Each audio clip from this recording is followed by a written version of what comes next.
कारगिल जिले के बारू गांव में खेतों की सिंचाई के लिए बनाया गया लिफ्ट इरिगेशन प्रोजेक्ट साल में अधिकतर समय खराब रहता है।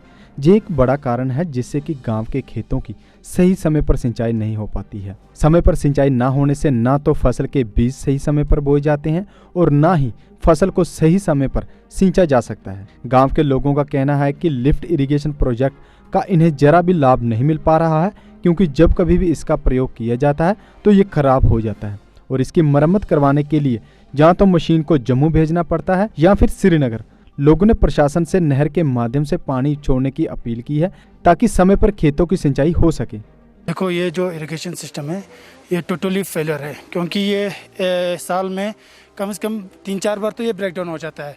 ब्रेकडाउन होने के बाद यहाँ पे इसका रिपेयरिंग भी नहीं होता है, तो यहाँ से हर बार जो है श्रीनगर या जम्मू भेजना पड़ता है, जिसमें कम से कम वापस आने तक रिपेयर होके 10-15 दिन तक लग जाता है।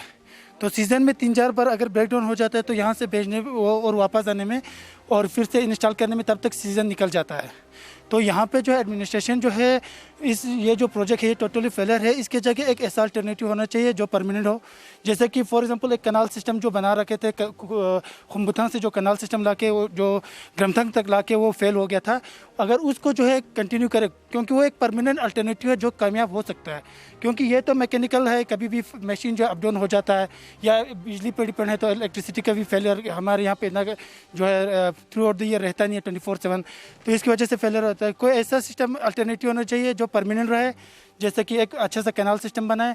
और फिलहाल अभी आप देख सकते हैं कि जो मार्च 15-20 से जो है एग्रीकल्चर का जो काम जो है वो शुरू होता है, तो अभी 2.5 महीना हो गया है, तो अभी तक इंस्टॉल नहीं हो गया है। ठीक है, तो अभी जो है ये गवर्नमेंट ने हमारे जो है लोगों ने आवाम की तरफ से एक कोशिश करके ये वापस यहाँ पे इंस्टॉल कर रहा है। आप अगर गाँव जाए तो आप देख सकते हैं कि सारे खेत जो है वो खेतों का हालत देख सकते हैं, सब ड्राई हो चुका है, पानी की किल्लत है। तो हम ये चाहते हैं कि जो हमारे डिस्ट्रिक्ट एडमिनिस्ट्रेशन है, खासकर डीसी साहब या सीसी साहब से कोई ऐसा एक परमानेंट अल्टरनेटिव निकाला जाए, तब तक जो है इसको जो है इस पे जोर दिया जाए, इस पे जो है अच्छा सा मशीन या इस पे जो है यहाँ पे ख़राब होते ही कोई इंजीनियर्स लाया जाए जो यहीं पे रिपेयर करे, ताकि ज़्यादा टाइम वेस्ट ना हो। जी देखिए, आप लोगों को अभी दिख ही रहा है, अभी हार्वेस्टिंग का टाइम 1 महीने के बाद ही है। अभी तक हम लोगों ने अच्छे से पानी तक नहीं दिया अपने खेतों में। तो डीसी साहब हमारे यहीं पे भरू में ही रहते हैं, वो वॉकिंग डिस्टेंस पे जाके हमारे गांव में देख सकते हैं कि अभी खेतों की क्या हालत है। मेन टाइम है, अभी हार्वेस्टिंग होने वाली है 1-1.5 महीने में, और अब भी खेतों की हालत आप देखोगे तो कोई बिल्कुल वो काटने के लायक ही नहीं है। तो ऐसे में हम लोग ना ऊपर से पानी अच्छे से आ रहा है, तो यहाँ पे जो मशीन ख़राब होने की वजह से ना हमारे यहाँ से भी पानी नहीं निकल रहा है। तो डीसी साहब से हम लोग यही कहना चाह रहे हैं कि कम से कम कुछ ना सही तो ये तो कम से कम जो पुराने मशीन है उसके तो अच्छे से रिपेयरिंग होनी चाहिए। अभी देखिए, जितने भी हमारे यहाँ गाँव के लड़के हैं या जितने भी है, एक तो ये पैंडेमिक की वजह से, सोशल डिस्टेंसिंग की वजह से भी नहीं आ सकते हैं लोग, तो किसी ना किसी तरह से हम मोहल्ले इकट्ठे करके यहाँ पे लड़कों को लाके ये रिपेयरिंग का अपने हिसाब से कर रहे हैं। ना गवर्नमेंट की तरफ से कोई भी असिस्टेंस नहीं है। तो यही हम कहना चाह रहे हैं कि कम से कम अपने गवर्नमेंट की तरफ से भी कुछ ना कुछ यहाँ पे होना चाहिए, ताकि ऐसा ना हो कि जो फसलें हमने उगाई है वो बिल्कुल लायक ही ना हो जो हमारे काम आ सके। कोई भी स्कीम हो, चाहे वो पीएचई का स्कीम हो या इरिगेशन का स्कीम हो, मैकेनिकल वाले इसको इंस्टॉल करते हैं। टेस्टिंग कमीशनिंग करने के बाद जो है वो हैंड ओवर करता है कंसर्न डिपार्टमेंट को, चाहे वो पीएचई का हो या इरिगेशन का हो। ये स्कीम जो है ये पुराना स्कीम है जो 10 साल पुराना है। 10 साल पुराना जो इसको हैंड ओवर किया हुआ है इरिगेशन वालों को। तो पिछले साल 2019 तक जो है वो चला रहे थे इरिगेशन वाले। तो इरिगेशन वाले रिपेयर मेंटेनेंस का काम करते थे वो लोग खुद। तो उसके बाद जो है पिछले साल पब्लिक की डिमांड से जो है इसको वापस कर दिया गया मैकेनिकल वालों को। तो मैकेनिकल वालों को हैंड ओवर कर दिया पिछले साल 2019 में।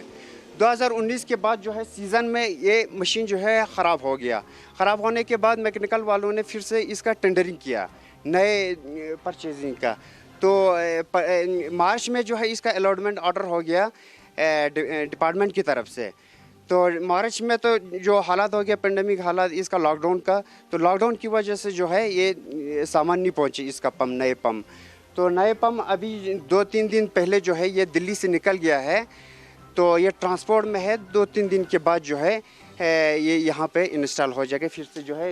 इसलिए हम यहाँ पे कुछ फाउंडेशन का काम जो है वो कुछ छोटे मोटे काम जो है वो कर रहे हैं। फिर उसके बाद जब भी पहुंच जाएगा हम इसको इंस्टॉल कर से फंक्शन कर देंगे सर। जी मेंटेनेंस का मैकेनिकल वालों को कोई फंड से नहीं आता है, क्योंकि ये जो है इरिगेशन का पंप होता है या पीएचई का पंप जो है वो पीएचई वालों को मेंटेनेंस का आता है, इरिगेशन वालों को इरिगेशन का काम आता है। मैकेनिकल वालों का जो मैंने आपको पहले बताया इंस्टॉल करके टेस्टिंग कमीशनिंग करने के बाद उनको हैंड ओवर कर दिया जाता है। तो अभी जो है हम टेंडरिंग किया है, किसी भी सूरत में टेंडरिंग करके हमने अलॉटमेंट ऑर्डर भी दे दिया है। तो 1-2 दिन में अभी हमने कांटेक्ट किया, ट्रेसिंग किया कि वो रास्ते में है, दिल्ली से निकले, क्योंकि दिल्ली पुणे से आ जाता है, ये श्रीनगर वगैरह में जम्मू में तो अवेलेबल नहीं होता है। तो इसलिए जो है 1-2 दिन में पहुंच जाएगा तो हम इसको फंक्शन कर देंगे। JK Update is fastest growing media house in J&K with 1.5 crore monthly views. JK Update is a best platform for advertise your brands and services. If you want to advertise your products and services, please contact us on this number. Mr. Sushil Sharma, 705-109-1804. Update रहें हमारे साथ।